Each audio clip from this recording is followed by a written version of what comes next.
Hi వాడతాలు viewers. నా స్టైల్లో country eggs dum biryani అదే అండి. నాటి ఎగ్స్ దమ్ బిర్యానీ ఎలా తయారు చేయాలో చూద్దాం రండి. ఫస్ట్ బాస్మతి రైస్ని నానబెట్టుకోవాలి. నేను 2 చిట్ల బియ్యాన్ని హాఫ్ అన్ అవర్ ముందుగా నానబెట్టుకున్నాను. నెక్స్ట్ కటింగ్ సెక్షన్ 2 పెద్ద ఆనియన్స్, 3 మీడియం టమాటాస్, 2 చిల్లీస్, పుదీనా, కొత్తిమీర కట్ చేసుకొని పక్కన పెట్టుకోవాలి. అలాగే మరో సైడ్ ఎగ్స్ని కొంచెం ఉప్పు వేసి ఉడికించుకోవాలి. బిర్యానీ మసాలా కోసం 8 యాలకులు, హాఫ్ స్పూన్ సోంపు, 1½ స్పూను ధనియాలు, 2 మరాఠీ మొగ్గ, 2 చిన్న చెక్క, 1 స్పూన్ లవంగాలు, 2 అనాస పువ్వు, 4 బిర్యానీ ఆకులు, 1 స్పూన్ మిరియాలు, 1 స్పూన్ జీలకర్ర, 1 స్పూన్ షాజీరా. ఒక బాండిట్లో బిర్యానీ ఆకు తప్ప మిగిలిన మసాలా దినుసులన్నీ వేసి సిమ్లో పెట్టి కొంచెం కలర్ మారాక బిర్యానీ ఆకులను కూడా వేయించుకొని చల్లారబెట్టుకోవాలి. ఇవి అన్నీ చల్లార్చిన తర్వాతనే మిక్సీ పట్టుకోవాలి.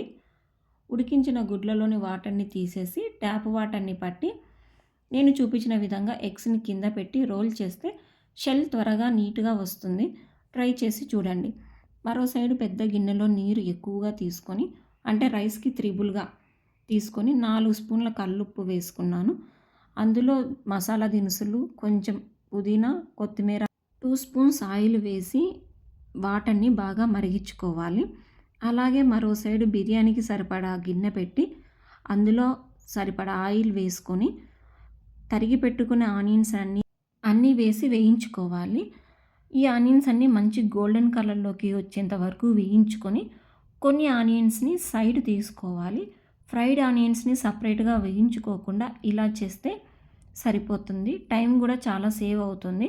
అదే ఆనియన్స్లో 2 చిల్లీస్, కొంచెం పుదీనా, కొత్తిమీర వేసుకొని కలుపుకొని మరో 2 స్పూన్ల అల్లం వెల్లుల్లి పేస్ట్ని వేసి బాగా వేయించుకోవాలి.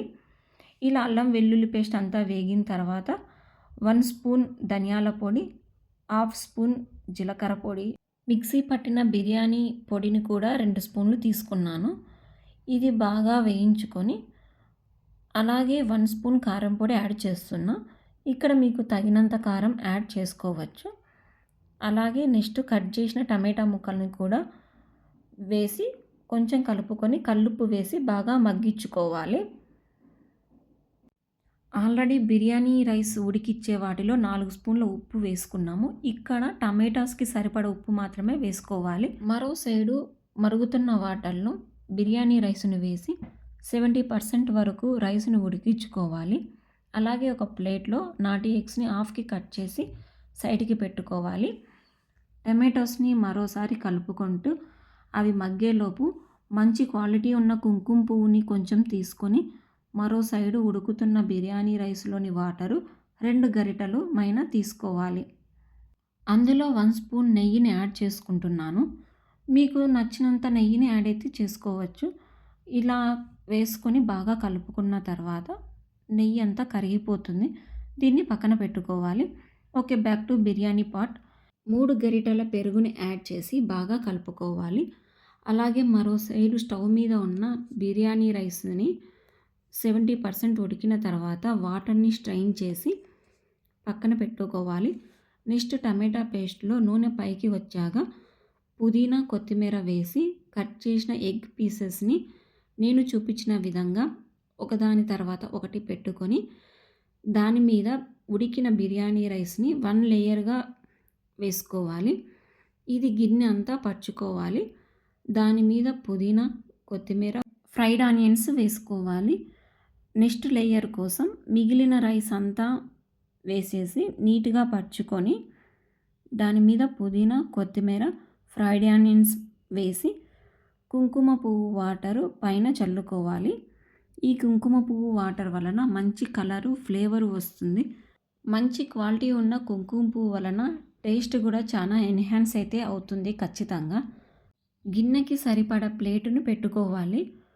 స్టవ్ మీద ప్యాన్ పెట్టి ఫ్లేమ్ని హైలోకి మార్చుకొని వేడయ్యేంత వరకు ఉంచుకొని మళ్ళీ సిమ్లో పెట్టుకోవాలి. నెక్స్ట్ దమ్ము కోసం వాటర్ని ఒక గిన్నెలోకి తీసుకొని బిర్యానీని గిన్నె పైన పెట్టుకోవాలి. ఈ రైస్ని సిమ్లో 10 మినిట్స్ పెడితే సరిపోతుంది. కలర్ఫుల్గా వేడివేడిగా బిర్యానీ రెడీ అండి. టేస్ట్ కూడా చాలా బాగుంది. మీరు కూడా ఖచ్చితంగా ట్రై చేయండి.